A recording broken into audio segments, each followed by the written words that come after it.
When we think of surviving the Blitz, we picture families in underground shelters with city lights out. But dark cities weren't enough. Britain built hundreds of completely fake cities to survive.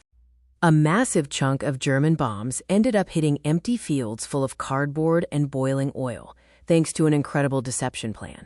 By 1940, night raids on cities like London and Coventry were relentless. Simple blackouts failed. The bombers were still finding their targets.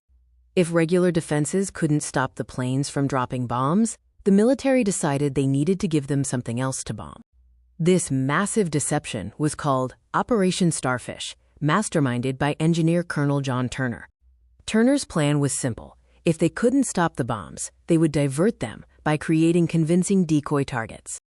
Teams went out to empty farm fields and constructed giant, cheap movie sets using scaffolding, wood, cardboard, and canvas to simulate a city already on fire from a raid.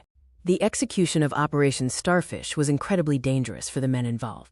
Small teams sat inside tiny concrete and brick bunkers in the middle of the fake city, waiting for the air raid sirens.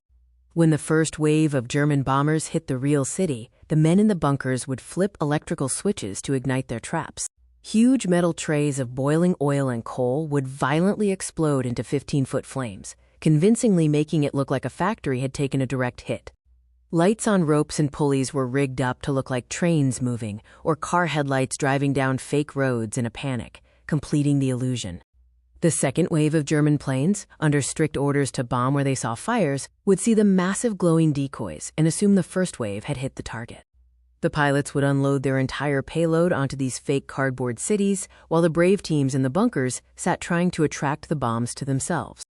By the end of the war, over 200 Starfish sites had tricked the Germans into dropping almost 1,000 tons of explosives on empty fields, saving countless lives. This protected real factories that were crucial for building weapons and supplies for the war effort. Once the war ended, the need for these decoy cities vanished. The military dismantled the lights and scaffolding, returning the land to the farmers. Today, if you walk through areas like the Mendip Hills, you might stumble upon a random chunk of concrete, the remains of a bunker where a few brave men fooled the most powerful air force in the world.